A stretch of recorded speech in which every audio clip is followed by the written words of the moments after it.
시편 84편은 굉장히 글이 좋아서 물론 다른 말씀도 좋지만 특별히 더 좋은 글귀들이 많아서 성경 문장들이 많아서 찬송가를 만드는 데 많이 쓰여집니다. 10절이라든지 1절이라든지 4절, 5절, 6절 이런 구절이 굉장히 좋은 구절이어서 찬송가를 요즘 말하는 CCM을 가사로 많이 인용해서 쓰여집니다. 오늘은 시편 84편 말씀, 고라 자손의 시라고 기록되어 있죠. 고라, 여러분이 잘 아는 성경의 인물이 한 명이죠. 고라, 다단, 아비람, 온. 어떤 분들이었나요? 어떤 사람이었나요? 모세에 대적해서, 모세 아론에 대적해서 반역하였던, 당을 지었던, 너만 하나님을 만나냐? 네 기도만 하나님이 듣냐? 라고 모세를 반역해서 반기를 들었던 자 중에 한 명이었죠. 고라, 다단, 아비람, 온 네 인물이 나오는데 그 중에 한 명이 고라, 그 당을 듣던 고라 자손들이 기록한 시라고 성경은 기록하고 있습니다. 고라가 민수기 말씀에 기록되어 있습니다. 고라가 원망해서 당을 지어서 땅을 갈라서 그들을 삼켜버렸던 사건을 통해서 영원히 멸망받을 것 같았는데 그 고라 자손이 겨우 어떻게 해서 살아남았죠. 그래가지고 이 시를 기록한 것입니다. 그 고라 자손이 어땠을까요? 후손이 자기의 할아버지의 할아버지가 자기의 조상들이 원망불평을 통해서 가족과 일가족 친척들이 다 몰살당하는 사건을 물론 직접 보진 않았겠지만 전에 들었을 것입니다. 그래서 결국엔 자기 후손들이 살아남아서 봤는데 멸망당하고 너희는 이렇게 살아갈 수 없을 것이다 라고 고백했음에도 불구하고 후손이 어떻게 살아남아요. 그래서 기록한 시가 바로 84편입니다. 그래서 1절에 보니까 만군의 여호와여 주의 장막이 어찌 그리 사랑스러운지요. 내 영혼이 여호와의 공정을 사모하여 쇠약하며 내 마음과 육체가 살아계시는 하나님께 부르짖나이다. 이 고라 자손이 어떤 사람들인가 알면 이 성경 구절이 더 와닿습니다. 죽을 수밖에 없었던 저희들을 살려주셔서 하나님의 말씀에 보면 문지기로 사용됐다는 말도 있고요, 하나님을 찬송하는 사람들로 사용되었다는 글귀도 있습니다. 아무튼 하나님의 사용하심에 성전 문지기로 사용되었다는 겁니다. 오늘날로 말하면 경비원 같은 겁니다. 은행에서 지키고 있죠. 총을 들고 경찰복을 사복을 입고 문 앞을 지키는 그런 경비원 같은 일을 문지기로 사용했다는 것입니다. 이 고라 자손들을요. 그래서 유명한 구절이죠. 10절 말씀 우리 함께 읽겠습니다. 주의 궁정에서의 한 날이 다른 곳에서 첫날보다 나은즉 악인의 장막에 사는 것보다 내 하나님의 성전 문지기로 있는 것이 좋사오니. 첫날 성전에서의 하루가 다른 곳에 세상에서 첫날을 사는 것보다 훨씬 좋다라고 고백합니다. 이 고라 자손은 성전에서 살질 못했어요. 왜요? 원망불평을 통해 자기 선조가 원망불평을 통해서 멸망받아버렸기 때문에 어떻게 주연으로 들어오게 됐지만 그 들어오는 기간이 결코 짧은 기간이 아니었다는 것입니다. 그 세상에 그 첫날을 살고 있었다는 것입니다. 얼마나 성전에 오고 싶어도 올 수가 없었다는 것입니다. 악인의 장막에 사는 것보다 내 하나님의 성전 문지기에 있는 것이 좋습니다. 지금 삶을 고백하는 것입니다. 지금 어떻게 해서 겨우 하나님의 문지기로서의 일을 감당하는데 어떻게 보면은 문지기라고 하면 조금 천한 직업일 수도 있습니다. 천한 직분일 수도 있습니다. 남들은 여기서 예배드리고 뭐하고 하는데 그 중에 문을 지키는 것, 어떻게 보면 남들이 볼 때는 보잘것없는 직업이라고 보잘것없는 직분이라고 할 수 있지만 이 고라 자손만큼은 결코 보잘것없는 직분이 아니었습니다. 성전에 들어올 수 없는 자격이었죠. 그런데도 불구하고 하나님 은혜로 성전에 들어온 자체가 하나님의 은혜였기 때문에 감사하기 때문에 문지기도 너무 좋았다는 것입니다. 지금까지 악인은 그 세상에서 첫날 동안 너무나 고통을 당하고 내가 어떻게 성전에 들어갈 수 있을까 고민하고 고민했지만 들어갈 수 없었는데 하나님의 은혜로 들어온 자체가 은혜였기 때문에 이 문지기로 있는 것이 너무 좋습니다라는 고백입니다. 성전에 문지기로 산다는 것, 그 하루가 세상의 첫날 동안 세상 그 쾌락을 누리고 문화를 누리고 잘 먹고 잘 사는 것보다 이 성전 문지기로 하찮은 일일지 모르겠지만 그렇게 사는 하루가 더 낫다라는 고백입니다. 여러분 하나님을 만났을 때 그 처음 사랑을 가졌을 때 생각이 나실 겁니다. 그 하나님이 내 안에 들어왔을 때 하나님 저는 그런 고백을 했던 것 같아요. 하나님 은혜는 너무 주니까 너무 좋으니까 이게 너무 깊어서 천국에 가고 싶은 생각이 들었습니다. 그래서 하나님 저 지금 데려가십시오. 저 그렇게 고백했던 것 같아요. 지금 이 너무 좋아서 이렇게 하나님을 만난 이 사건이 이 시간이 너무 좋은데 천국은 얼마나 좋을까요? 하나님 저 데려가세요 라고 감히 하나님께 그런 고백을 했던 게 기억이 납니다. 예, 하나님 만나니까 너무 좋은 겁니다.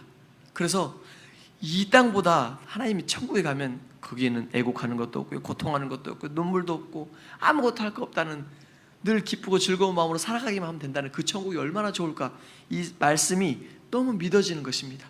그래서 하나님 저 천국에 데려가십시오.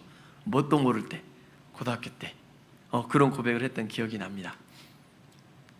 이 성전에서의 하루가, 문지기로 사는 그 하루가 너무나 좋았다는 이 고로자손의 고백을 통해서 우리가 성전을 가까이 하는 것이 얼마나 복인지, 지금 코로나 시대로 해서 예배를 드리지 못하게 하는 10%, 20%, 30%로 제한을 하고요.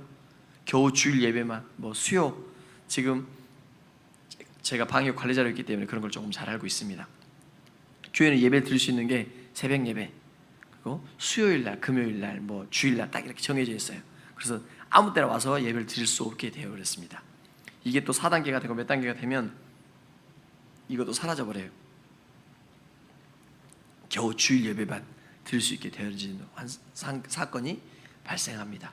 그런 결과가 초래되어지고 있습니다. 그 수요, 새벽기도, 금요, 이게 다 사라져버려요. 그것도 주일날 오는 것도 이제 사람 10명 제한할 때도 있었죠. 그래서 저희가 온라인으로만 드리고, 장로님들과 예배 드리는 반주자, 찬양 인도하시는 분들, 기도하시는 분들만 와서 드리던 그런 시절도 저희가 겪었지 않습니까? 얼마나 고통스러웠습니까? 여러분 그렇지 않습니까? 얼마나 어색하시던가요?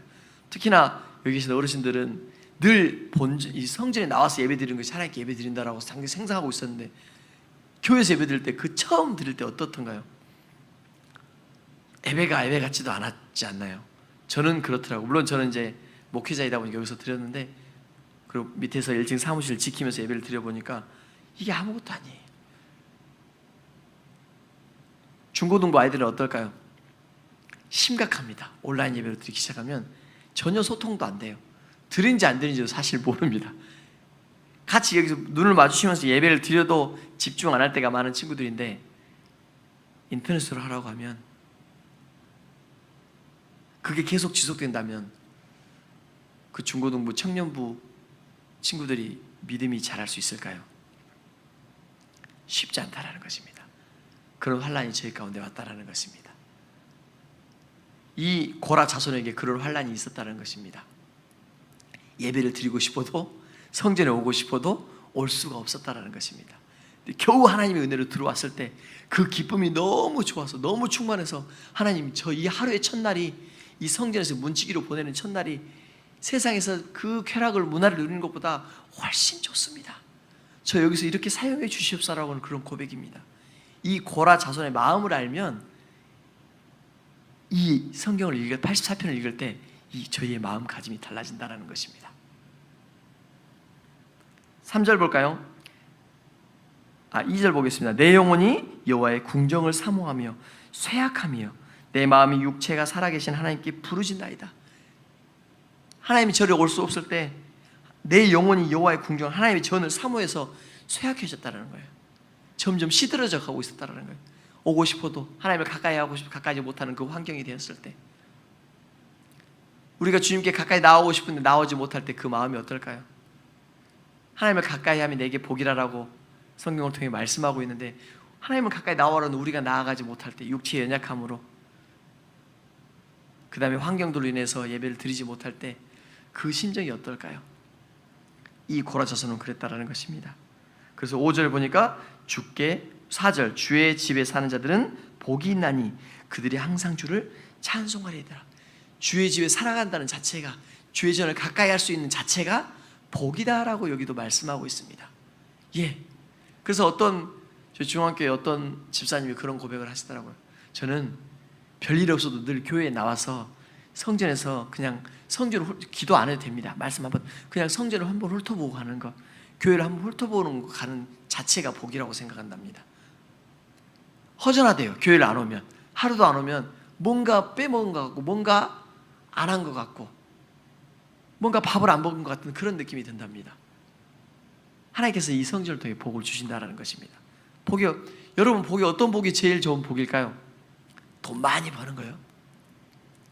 우리 부모가 우리 자녀들이 잘 먹고 잘 살고 공부 잘하고 좋은 직장에 들어가고 시집 잘 가고 장가 잘 가는 게 복일까요? 물론 그것도 복이죠. 근데 제가 생각하는 복은 평안입니다. 우리 마음에 평안이 없으면 아무리 자식이 잘 돼도 아무리 내가 높은 지위를 가졌을지라도 내 마음에 평안이 없으면 내 마음에 평안이 없으면 허무한 거다.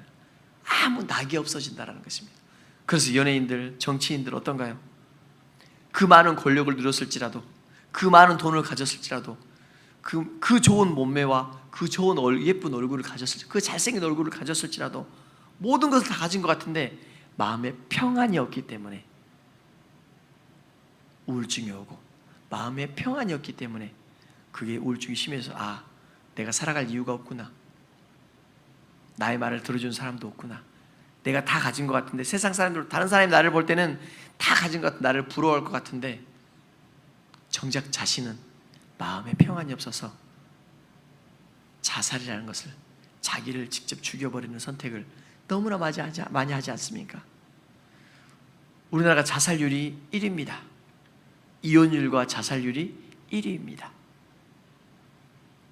자살률은 2위라고 해요. 멕시코가 1위고 저희가 2위라고 합니다. 뭐 몇 초당 한 명, 몇 분당 한 명씩 자살을 시도한다고 합니다. 한가에 가면 자살하는 그 지역이 있다고 합니다. 저는 가본 적이 없는데 그래서 뭐 유튜브 영상을 보면 자살하려고 하는 사람들이 차를 지나가다 운전하다가 그 사람을 보고 내려가지고 겨우 달래서 왜 그렇게 하려고 하느냐라고 하는 사건들도 발생합니다. 집에서 목매달아 죽는 사람, 약을 먹고 죽는 사람들 너무나 많습니다. 왜요? 평안이 없기 때문에. 그 마음에 평안이 없기 때문에. 돈이 조금 없을지라도 내가 권력을 조금 가지지 않았을지라도 하나님 사랑이 이 안에 가득 차 있으면 우리가 고린도후서 6장 말씀인가요? 9장 말씀인가요? 가난한 자 같으나 우리는 부유한 자입니다. 힘이 없는 자 같으나 연약한 자 같으나 우리는 강대한 자입니다. 하나님의 주신 그 평안으로 인해서 우리는 모든 것을 가진 자로다. 우리는 부유한 자로다라고 성경은 고백하고 있습니다. 그 고백이 그 고린도후서의 고백일 뿐만 아니라 여기 계신 저와 여러분의 고백이 될 줄 믿습니다. 돈이 인생의 전부는 아닙니다. 돈이 우리의 인생을 좌우할 수는 있습니다. 조금 더 편하게 할 수 있습니다. 조금 더 우리 인생을 편안하게 나아갈 수 있는 도구의 역할을 할 수 있습니다만 그게 결코 우리를 천국으로 지옥으로 인도하지는 않습니다. 우리의 마음이 어떠한지 하나님께서는 우리에게 평안을 주시겠다라고 말씀하고 있습니다. 이 고라 자손은 성전을 가까이 함을 통해서 성전 문지기 역할을 하나님께서 부여함을 통해서 평안을 누리고 있다는 것을 알 수 있습니다.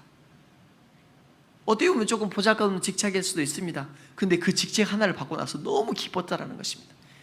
하나님, 이 하루의 첫날이, 이 하루의 이 성전에서 있는 첫날이 세상의 모든 것을 누리는 첫날보다, 천일보다 너무나 좋습니다라는 고백하는 사건을 통해서 우리가 이 성전에 나와서 예배 드리는 것이 이 성전에 나와서 하나님의 마음껏 찬양할 수 있고 비록 마스크를 쓰고 거리두기를 하지만 그렇다고 해서 예배를 못 드리게 하는 건 아니지 않습니까?